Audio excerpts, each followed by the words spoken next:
परिषद मतदारसंघासाठी मेस्त्री मॅडम यांनी उमेदवारी अर्ज दाखल केला आहे। संदीप मेस्त्री यांच्या मिसेस आहेत। संदीप मेस्त्री हे सरपंच देखील आहेत कलमठचे।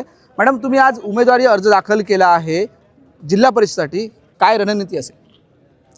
सर्वप्रथम मी राणे साहेबांचा, माननीय नितेशजी राणे साहेब, निलेशजी राणे साहेब यांचं आभार मानते की त्यांनी मला ही उमेदवारी दिली आहे आणि पालकमंत्र्यांच्या सहाय्याने सगळे विकास कामं जी आहेत ती माझ्या सगळ्या भाजपच्या कार्यकर्त्यांना सोबत घेऊन पार पाडण्याचा मी पूर्ण प्रयत्न करेन। याआधी आपण ग्रामपंचायत सदस्य होता आणि आता जिल्हा परिषद सदस्याची संधी मिळते।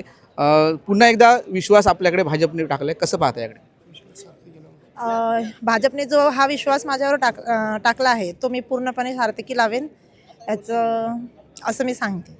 कोणकोणत्या समस्यांना प्रामुख्याने सोडवण्यासाठी प्रयत्न कराल?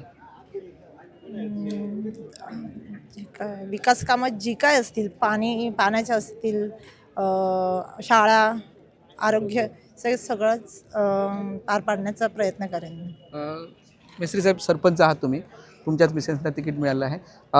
सरपंच म्हणून सोबत त्यांच्या नेहमी आहात तुम्ही आणि आज त्यांना संधी मिळाली, काय भावना आहे तुमची? निश्चितपणे एक राणेसाहेबांचा कार्यकर्ता म्हणून भारतीय जनता पार्टीचा पदाधिकारी करून मला या गोष्टीचा आनंद आहे। गेली 20-22 वर्ष मी राणे कुटुंबासोबत आणि पक्षामध्ये प्रामाणिक राहिले, त्याचं हे फळ आहे असं मी समजतो। आणि सुप्रिया असेल, गुरुवर्धेकर असेल, सोनू असेल, 3 चांगले चेहरे, तरुण चेहरे या जिल्हा परिषद मतदारसंघासाठी भाजपच्या वतीने देण्यात आले। भाजपच्या सर्व नेते मंडळींचे मी या निमित्ताने आभार मानतो। काही इच्छुक होते आणि त्यानंतर मग आपल्याला डावलण्यात जाण्याची शक्यता होती, पण तरी देखील पक्षाचे निष्ठावंत कार्यकर्ते म्हणून तुम्हाला ही संधी मिळाली, काय सांगाल त्याबद्दल? निश्चितपणे मोठा पक्ष आहे, राणेसाहेबांची टीम कार्यकर्त्यांची मोठी आहे, त्यामुळे सर्वच मतदारसंघामध्ये जिल्ह्यातील इच्छुकांची संख्या जास्त होती। परंतु राणेसाहेबांचा शब्द अंतिम, पक्षश्रेष्ठींचा शब्द अंतिम, हा शब्द अंतिम म्हणून भाजपचा कार्यकर्ता काम करतो, हे येणाऱ्या 26 तारखेनंतर तुम्हाला दिसेल। निश्चितच दिसेल असं म्हणतात। पंचायत समितीसाठी तुम्ही आहात, काय सांगाल, तुमची काय प्रतिक्रिया? प्रथमतः माननीय नारायणरावजी राणे साहेबांचं आभार मानतो, तसेच त्यांचे आमचे आमदार पालकमंत्री नितेश राणे साहेब यांचे आभार मानतो, तसेच निलेश राणे साहेबांचे आभार मानतो। कारण त्या कुटुंबाचे आमच्यावर खूप उपकार आहेत।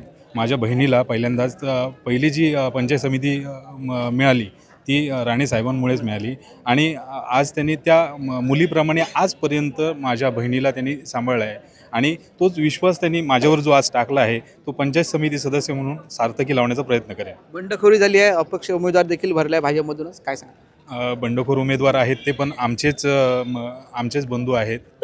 त्यांनी केले काहीतरी, त्यांचं मिसअंडरस्टँडिंग झालं असेल, त्यामुळे त्यांनी केलं असेल, पण मला खात्री आहे की ते पण समजूत घेतील आणि मला पुढील वाटचालीस मला प्राधान्य देतील। निश्चितच हे होते कलमठमधील जिल्हा परिषद आणि पंचायत समिती सदस्य होते। त्यांनी सांगितले आम्हाला निवडून येण्याची आशा आहे आणि भाजप पक्ष आपल्याला पाठीशी आहे। उमेश बुचडे, कोकण साद लाईव्ह, कणकवली।